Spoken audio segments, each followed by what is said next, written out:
నిన్న నేడు నిరంతరము ఏకరీతిగా ఉండి మార్పు లేనటువంటి దేవుడు, యుగ యుగములు సజీవుడిగా ఉన్నటువంటి దేవుడైన యేసుక్రీస్తు పరిశుద్ధ నామమున ఈ ఉదయకాల శుభములు మీకు తెలియజేస్తున్నాను. ఇది నా దేవుని యొక్క వాక్యము. నీతి మార్గమునందు జీవము కలదు, దాని త్రోవలో మరణమే లేదు. సామెతల గ్రంథము 12వ అధ్యాయము 28వ వచనం. నీతి మార్గము అనగా నీతిమంతుడైనటువంటి మనుషులు నడిచేటువంటి మార్గము. నీతిమంతులైనటువంటి మనుషులు ఎవరున్నారు అని ఆలోచన చేస్తే వాక్యము సెలవిస్తుంది, నీతిమంతుడు లేడు, ఒక్కడు కూడా లేడు.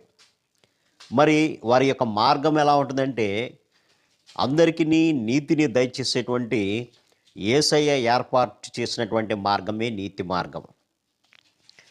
కాబట్టి పాపులైనటువంటి ప్రతి ఒక్కరు కూడా యేసుక్రీస్తు రక్తంలో కడగబడడం ద్వారా వారిని కూడా ప్రభు నీతిమంతులుగా మారుస్తున్నారు. క్రీస్తు రక్తంలో కడగబడినటువంటి వారు సాతాను యొక్క మార్గంలో నడవరు, లేదంటే వారి యొక్క సొంత ఆలోచన చొప్పున ఈలోక సంబంధమైనటువంటి నడవరు. కానీ ప్రభు ఏర్పాటు చేసినటువంటి పరిశుద్ధమైనటువంటి నీతి కలిగినటువంటి న్యాయము కలిగిన అబద్ధము లేని సత్యమైనటువంటి మార్గములో వారు నడుస్తూ ఉంటారు. అటువంటి మార్గం అనేది మనకి జీవాన్ని కలుగు చేస్తుంది అని అంటారు. అంతేకాకుండా దాని యొక్క త్రోవలో, ఏ త్రోవ? నీతిమంతులు నడిచేటువంటి త్రోవలో మరణం అనేది ఉండదు పుల్లారా. కాబట్టి అటువంటి మార్గములో నడవాలనే ప్రభు మనందరికీ బోధిస్తున్నారు. అందుకనే యోహాను సువార్త 5వ అధ్యాయంలో చూస్తే, నా మాట విని నన్ను పంపిన వాని యందు విశ్వాసం ఉంచువాడు నిత్య జీవము కలిగినటువంటి వాడు తీర్పులోనికి రాక మరణములో నుంచి జీవములోనికి దాటి ఉన్నాడని మీతో నిశ్చయముగా చెప్పుచున్నాను అంటాడు.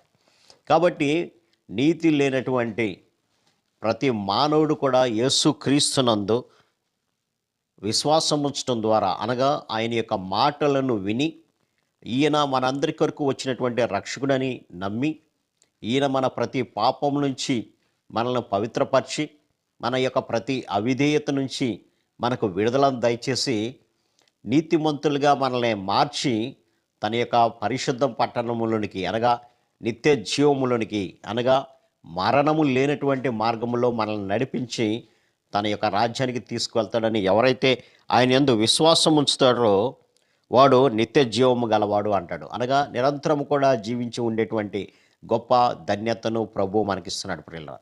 ఇక్కడ ఇంకొక విషయం కూడా ఆలోచన చేయాలి. నిత్య జీవము అనగా అర్థం ఏంటంటే, నిత్యము జీవించేటువంటిది. శరీరము కాదు, కానీ మనలో దేవుడు పెట్టినటువంటి ఆత్మ అనేది నిత్యము కూడా జీవింపచేసేటువంటి శక్తి ఒక యేసుక్రీస్తుకు మాత్రమే ఉంది.